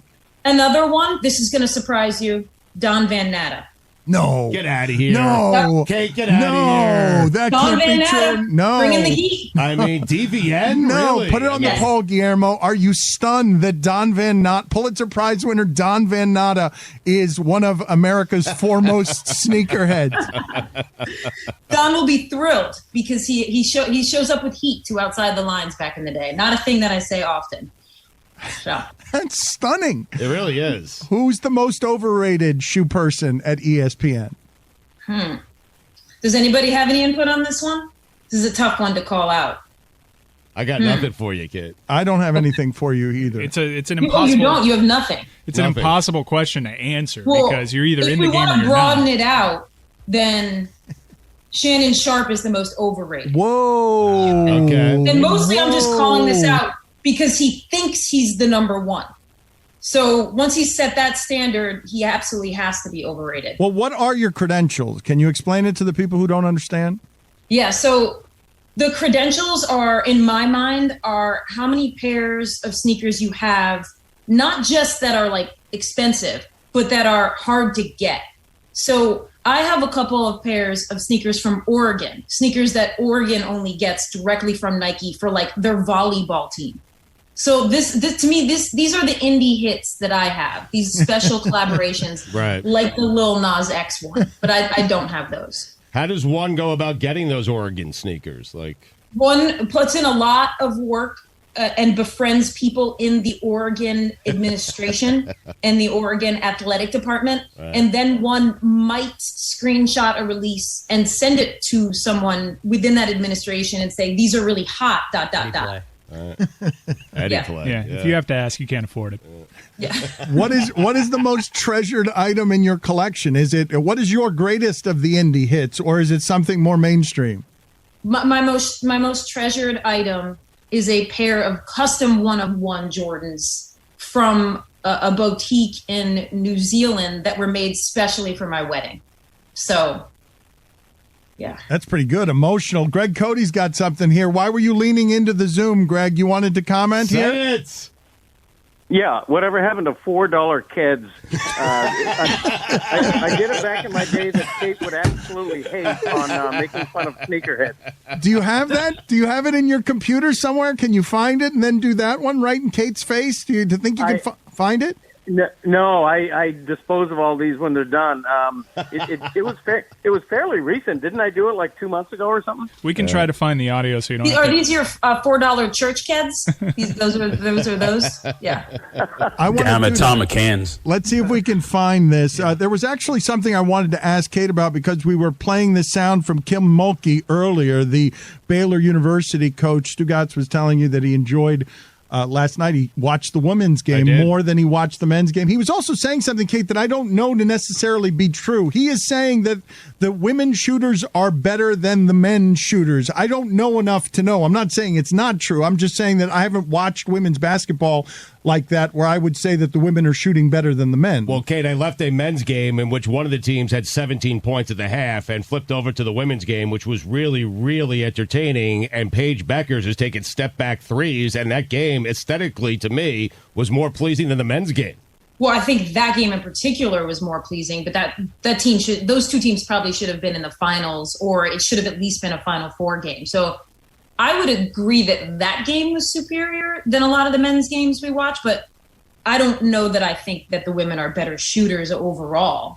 Do you think it might be just a small sample and Stugotz wanting to be really politically correct? Yeah, like perhaps extra that, everyone being correct. afraid to check him on it. I mean, she's better than Bird. Yeah, because you had to come to me to ask to check Stugotz on that. Well, because thank all of you. Probably afraid to Yes, check him. that is exactly what happened. This is 100% why we what so happened to me. badly needed a woman around here, Yep. Kate. And that's exactly what happened. Stugotz went to the furthest possible reaches, and To the two best teams. And Kate and I, woke guy, afraid to correct him. Like I'm just afraid. I'm okay. You say they're okay.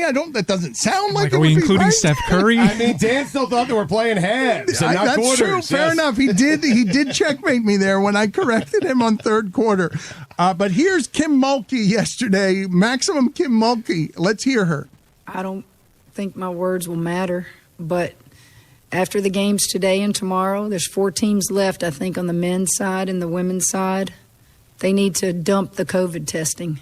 wouldn't it be a shame to keep COVID testing and then you got kids that end up having test positive or something and they don't get to play in the Final Four? So you need to just forget the COVID test and let the 4 teams that are playing in each Final Four go battle it out. Wow. Let me posit that Kim Mulkey is my dark horse for person in sports that you never want to cross. She might even not be the dark horse. She might just be number one person in sports that is terrifying. Bumping out Mick Cronin, huh? Well, but didn't she try to get you fired at ESPN? That could be. This could be a personal feeling for me, since actually there were numerous times that I was at a women's Final Four or like the WNBA draft, and I hid from Kim Mulkey. And I'm a little bit embarrassed by that, but I would see her in a hallway and I would hide from her because she did try to get me fired. She called the higher ups and she told them that I should be fired. What? Do you want to know why? Yes. Yeah. So, you know Brittany Griner, Dan, right? Yes. Stu? Brittany Griner, yes? Stugotz, are you listening right now? Yeah. Yes, I am. Do you know who Brittany Griner is? I know who Brittany Yeah. Griner All right, is. cool. May want to answer All right, the question. cool. Okay. So I did a story in which Brittany She asked Griner me. told me that when she was at Baylor, that she was not allowed to be openly gay. Moderna. And this wasn't a shocking story considering it is actually written in the handbook of Baylor University that you are not allowed to be openly gay at Baylor University. But after we put out that story, Kim Mulkey believed that I had forced Brittany Griner to say this. And she told the higher-ups at ESPN that I needed to be fired for this. So I proceeded to hide from her whenever I saw her. That was my solution to this problem. Ladies and gentlemen, Kate Fagan out here doing journalism, hiding from the people who are in charge. Kim Mulkey saying that. I feel like we're all a little pandemicked out. I feel like we are all crawling toward the finish line. I also think it's funny, the lack of perspective involved in saying, oh, these poor kids in the Final Four, let's just stop testing everybody. Let's just stop caring about any of this stuff because, you see what they're doing in Florida. Who cares anymore? I think there's a lack of perspective in Waco, Texas in general. There's a little bit of a bubble where Kim Mulkey believes that she's a godlike figure in Waco, which she is a godlike figure in Waco. So I think that what translates really well in Waco doesn't necessarily translate at the post-game press conference. Look at Chris Cody getting in here with some information. 2019 headline, women are better than men at the free throw line. Well, how about Paige Becker's 46% from the three-point stripe? How about that? I mean, three-point stripe. Oh, the charity stripe, Moderna, my mom. So lazy. This show ain't free. Time for some ads. Hey, let's take a minute for our friends over at Advance Auto Parts. They are our friends. They support us. We ask you that you support them. Guys, listen up. There is absolutely no way we'd be able to continue doing the podcast the way we've been doing it if not for the support from our friends over at Advance Auto Parts. All me and Dan Everest. That's it. Support the people that support this show. And Advance Auto Parts has been doing that for many, many years. Look, I rely on Advance to keep my car going, and with options like buy online, pick up in-store, and curbside pickup, they make it really easy to get the part you need, where you need it, when you need it. So, head to Advance Auto Parts, where you can get the parts you need to keep moving. Advance your auto at Advance Auto Parts and participating CarQuest locations.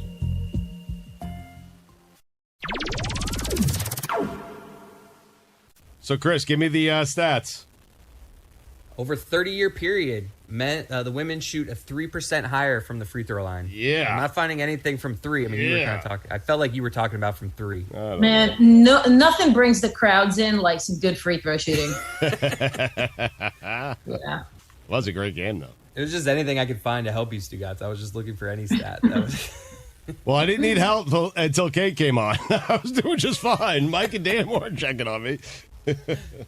Kate, how many pairs of sneakers do you have? How many pairs do you have? I try to keep it at like 50. Wow. Oh, so when you Try bring not a to new get one higher in, than 50. so when you bring a new one in, you gotta say bye to some. To one. Yeah, not a 1-to-1 trade out, but like, after if I hit 60, then I'll get rid of some. Do you have like a bottom 10 that you're like, all right, the 5 that are coming out are from this group of 10, and I just got to decide? Do you know the next sneaker out the door right now? Yeah, it's a feeling. You look at it, you've looked at it for a full year, and you haven't worn it. Right. But some of them you can't get rid of because somebody else got them for you. Tricky. It's tricky stabilizing this collection. So where are we? Where are we in terms of who thinks it was a foul in the game last night? I thought it was a foul. A lot of people were saying, though, like context of the game, that they were kind of not calling very much in the way of contact. But I don't know. The still image I saw of her being hit by 2 players on both elbows seemed like it was, that image was 100% a foul. I don't They want to fell say, on her. The officiating was fine because I know Baylor had a lot more free throw attempts than UConn in the first half. But to me, that was a bad call. Yeah, I don't quite get the context argument, because it's not like it's all just a feeling, right? Where you're like, well, they got that call, then we got that call, and then you're trying to balance it out. It's kind of almost like when you're playing blackjack and you decide you're every once in a while going to hit on 16. Right. You just have to judge the call based on the framework of the play, and it was definitely a foul. Yes. Unless you were, unless they were UConn people who clearly were like context. But it's not. But I don't think it was a context in terms of like who got which calls. It was more like this game is being officiated loosely, so it fits with that general motif. Also, the person who wavers on hitting on 16 is the worst. Yeah, but it you should either always do it or you never do. But it's that never should- a feel thing. You have to be consistent. No, you have to. No, it is a feel thing. No, the people who sit at the It's blackjack. not a feel thing, Stu Gotz. Stop. The people who sit at the blackjack table and go, "Oh, my gut says to hit this one." Like, go bleep yourself with your gut. Or they pretend like they're counting cards, right? Where they're like, Kate, I think there's a lot of face cards that are already on the table, so it's probably going to be a low card. No, I am gambling my money, not your money. I'm not worried about your money. I'm gambling my money. And if my gut tells me hit on a 16, I'm hitting on a 16. I'm not worried about the rest of the table. Sorry. Do you think that over the course of however often you've played blackjack, that this going with your gut has gotten you a higher rate of a percentage of success? No. Yeah, but there are times in a blackjack game where it's close. Because, like, if you ask the dealer a lot, what should I do here? They always have an answer for you. But there are times where they're like, this one's close. Like, you can kind of do either one here. But the point Hitting is, on 16 is one of those ones that sometimes, But the point is that you always do the same thing, no matter what. Like, you I get either what you're always hit on 16 or you never hit on 16. That's This time I will, but that time I won't. The worst. If the table's littered of face cards, you might want to hit on a 16, thinking a 4 Oh, or so 5 you're might come out. you're the fake counting card guy then? Okay, it's littered just with an excuse. It's that's littered with all. face cards for that one hand, but it's a 6-deck shoot. Like, you don't know what's coming out next. And neither do you. Precisely, which is why I always do the same thing. Right, but what if I get the 4 when I hit with a 6, and then the dealer, you think the dealer has 20, he does it, then the dealer has 16, and then the face comes, and he breaks, and everyone wins. How about that, huh? What do you got, smart guy? You don't know what the dealer has. That is one example of when it would work out for you. Yes. Sometimes you just get that feeling in the gut, though, Stugotz. All you gotta do, Stugotz, your play here is just never sit at third base. That's your play. Nobody can pay attention to what would have happened if you're sitting second. Correct. I'm second or shortstop usually. That's never play third base. Never, ever play third base. I don't want that responsibility. The second I sit down at a blackjack table and someone goes, "Oh, my gut tells me," I get up and leave. I grab my chips and I leave. It is the most obnoxious thing. I did not have Witty being serious blackjack guy. I know, it's crazy. No, I love playing blackjack. I'm like that. Like, the pandemic has killed like one of my favorite hobbies. But Chris, you did have him playing the percentages, of course, right? I mean, that's obvious with Whittingham. I'm also definitely the guy that's telling everyone else at the table what to do and gets angry when they don't do what I say. Yeah, I hate that guy. Then, you know what? Yeah, get up and leave the table. I mean, that's the option. There's plenty of other tables there if you don't like playing with me. That's fair. And I also I'm not usually playing dollar amounts where I can you have to get to a space where you're playing like $50, $100 tables if you're going to start telling people what to do or that they're wasting their money. Where do you hit the $5? I usually play 20. Don't you dare hit that. I definitely think the idea of hitting or not hitting on a 16 is kind of a it's a division in humanity. We Ooh. can say the half of people are people who will go with their gut, and half of people are people who will always do the same thing on 16. Well, it's like a personality test. I thought you were going to say like either risk averse or risk welcoming, right? Like the people who always hit have like a certain mentality of like, okay, I'm okay with taking this chance here, as opposed to for me the stayers are like, I'm very conservative. What are I don't, you, I don't want to Andy? go for it. I'm a hitter. I'm like fully Really? I'll always take It's a card actually- at 16. Staying on 16 to me is almost equivalent to the coach who doesn't go for 2 at the end of the game because they want to prolong life. Like the goal of staying on 16 is like you just want a little bit longer where you're in the game. So at least when the dealer takes their cards, like you have hope in your heart, even though your chances of winning were highest at the moment of taking or not taking. Wait, but wait, So this you is can turn when, this to sports at any point. You know?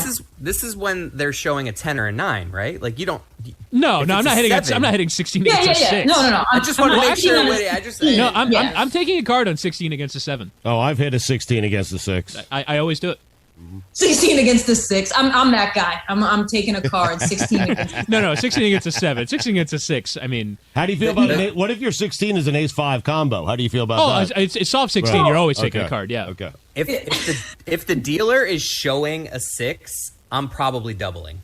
That's like the way I play it. Like if I have less, if I can't bust, I'm probably doubling. But Even what if are I you have, are you doubling like, at 12? Like what are you doing? Yeah, well, not a 12 because I can bust there. But if I have like a crappy, like I don't have to get to 21 to double. Is what I'm saying. If they're showing a 6, if they have a 6 and you have a 4, right? You'll take the I'll just 14, double. right? Okay. Yeah, I know that's I'm dumb. always looking for ways to get more money on the table. 100%. Like, always. Like if 100%. I have 7s, I'm like, let's split them.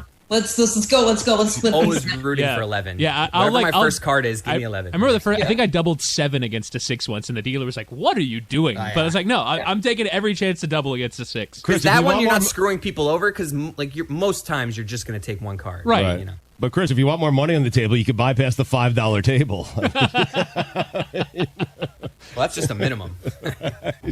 Stugotz, I'm inferring that you haven't played a ton of blackjack in your life.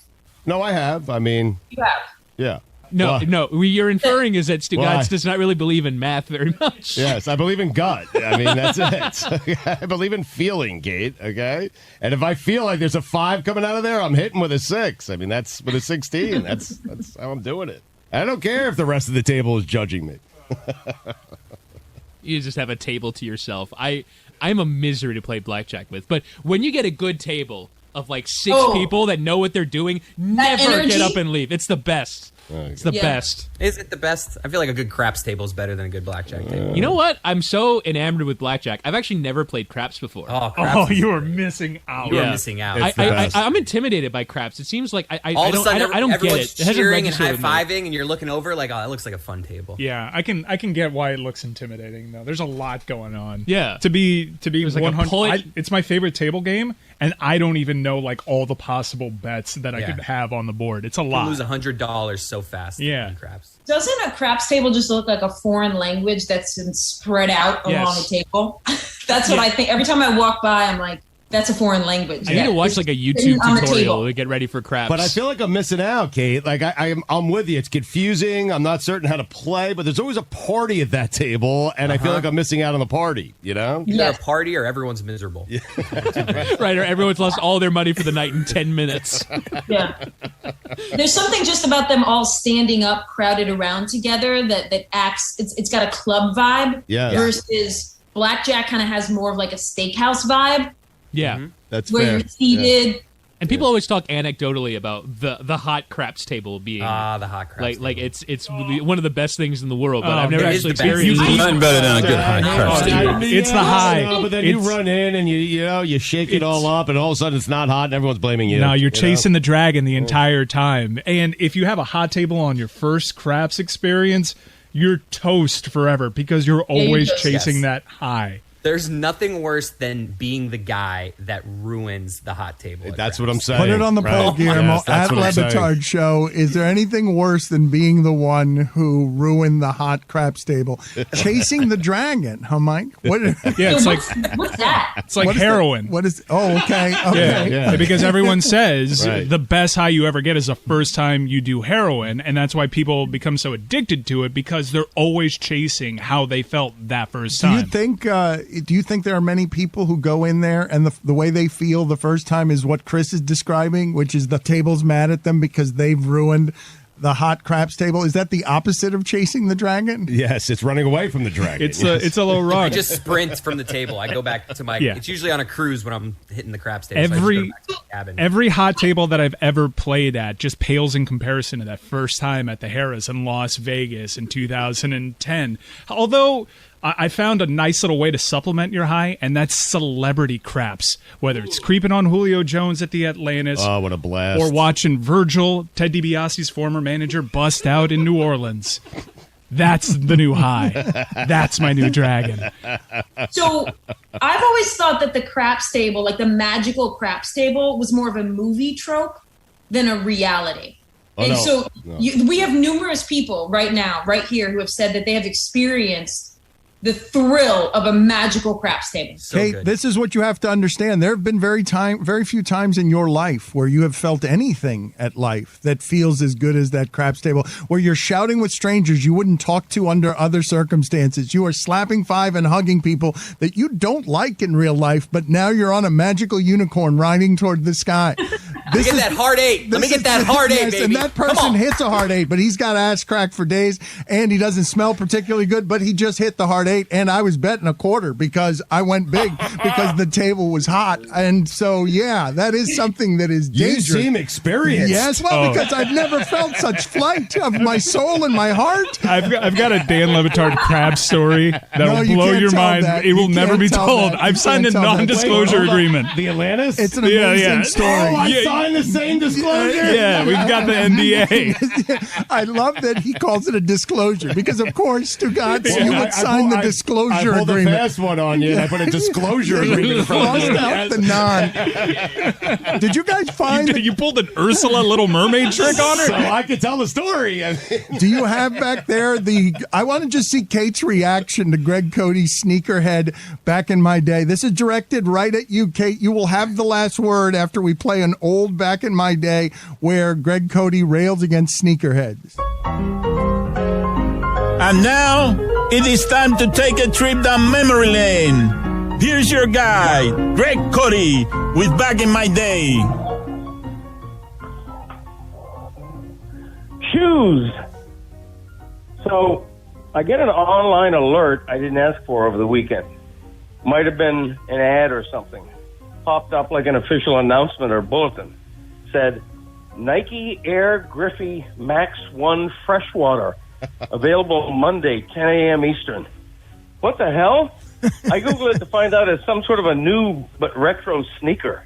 Retro means they're recycling an old product, but at today's prices.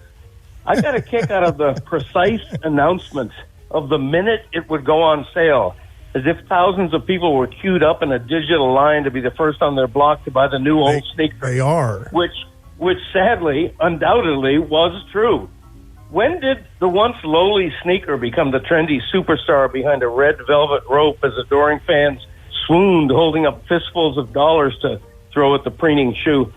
Blame it on Air Jordans in the mid-'80s, designer athlete footwear, then as now exorbitantly overpriced, then as now pandering to our desire for status symbols head to toe, and then as now the very finest example of Chinese, Vietnamese, or Indonesian craftsmanship.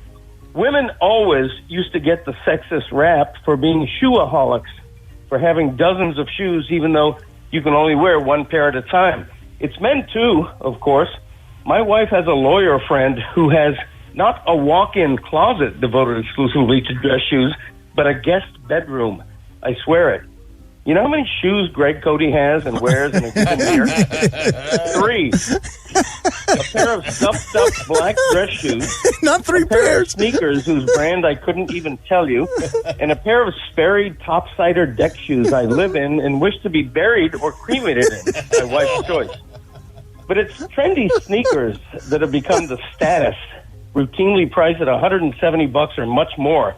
The price driven up by hell-bent millennial demand. Did you know that in 1957 a pair of Converse sneakers sold for $3.95? In today's dollars, that would be about $27. This tells you the ridiculous markup on designer sneakers and the gullibility of folks willing to pay it. It has become a psychological obsession. There is a website called sneakernews.com. Why? There is an app where you enter into a drawing to be the first allowed to buy a new product. There is gruesome new word in the lexicon. It was invented to justify charging you a month's rent for glorified sneakers. The word is athleisure wear. They probably had that in mind when they made the Balenciaga Triple S sneaker. If I ever see a pair of $1,000 sneakers on someone's feet, you know where you're going to see them next? Dangling from a telephone wire. Folks, our feet don't deserve that kind of luxury. Our feet have done nothing to earn it. They're feet. They smell. They're ugly. They need their nails clipped. Also, feet are dumb. You could fashion a pair of shoes made out of cardboard and your feet wouldn't say a word. You know, when I was around 10 or 12 years old, Wild Bill Cody would drive me from 1440 to the local Tom McCann, and I'd buy 2 pair of high-top cloth Keds for $8.99. That was after I outgrew the hand-me-downs from my older brother, Uncle Dick Cody. Dial it back and start embracing the cheapest footwear you can find, because, here it comes, it's good for the soul. I'm Greg Cody, and that's how it was back in my day. Kate, you look embarrassed. You look better second Kate, time around. you look embarrassed. If by better you mean worse. You groaned. I could see you groan at the soul pun at the end. There he is. You can see him in the Zoom. Kate, you give your rebuttal here. I was stunned at the irony that in a segment that is designed to be about nostalgia and how we want to go back to old things and be a part of those moments in our childhood. And that is my understanding of what Back in My Day is really searching for. It's trying to find the moments that made us feel those feelings we felt as kids, whether it was Christmas, whether it was a boring church service. The point of that entire segment is to find that feeling again. And so the irony that we are going to dismiss the beautiful nostalgia that is sneaker culture, because sneaker culture is not about money. It is not about paying exorbitant prices. It is about finding the joy of that pair of sneakers that you owned when you were 8 years old. That is the heart of sneakerhead culture. And so mostly I think that there's a twisted backwardness to the logic of that particular sneakerhead commentary on Back in My Day. And irony. There you go. And that's why he's the show killer. Look at him wheezing through a laugh. Yes, that is correct. He has fallen into his bed. What has happened? He has fallen into his bed. He's been neutralized with a bloody leg. If you want her new book, All the Colors Came Out, A Father, a Daughter, and A Lifetime of Lessons, it's going to be released May 18th. You can pre-order that now. And again, Kate, before you get out of here, you are an ALS advocate. Just tell people how it is they can help you and Tom Haberstroh and our friend Boog Shambi on some of the things that you guys care about. Yeah, so mostly it's just spreading the word about the reality of ALS, because just so many people don't understand this is a 100% fatal disease, and it's not an incurable disease, it's an underfunded disease. And there are plenty of organizations, I Am ALS, ALS TDI. If you Google ALS, there's like 30 to 50 organizations trying to do this work to find a cure and to bring awareness and understanding. So thank you for that platform there, because obviously ALS is something that is near and dear to my heart, to finding a way to end it. Tell people why they should buy your book. They should buy my book because it's a love letter to my dad, and because I hope what it does is that it gives people some perspective about how they want to show up for people that they love. And I think that's something that all of us struggle with at one point or another, is how are we going to arrange our lives to like be there for people that we love during this different time in our life rather than childhood. For those who don't know your backstory, Kate, and for those who do not know what it is that you were doing at ESPN, I know we covered some of this the last time you were on with us. Hiding from Kim Mulkey. Yeah. But you left the industry basically to care for your dad. So this book is a byproduct of that, correct? Yeah, this book is about how one of the reasons I left ESPN is because my dad and I had grown up playing hoops together, and our relationship had just stalled, and we hadn't connected in the way that I thought we would when I was an adult. And then when he got diagnosed with ALS, it was like there was a ticking clock, and I didn't want to be the person who my dad died and I had never said the things that I needed to say, and that we hadn't repaired our relationship. And I knew I needed time with him, and there was no way I was going to be able to be at ESPN and get the time with him that I needed. So I made the decision to spend the time with him, and it was the best decision I ever made.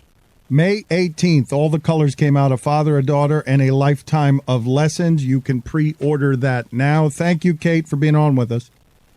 Thanks, y'all. Appreciate it.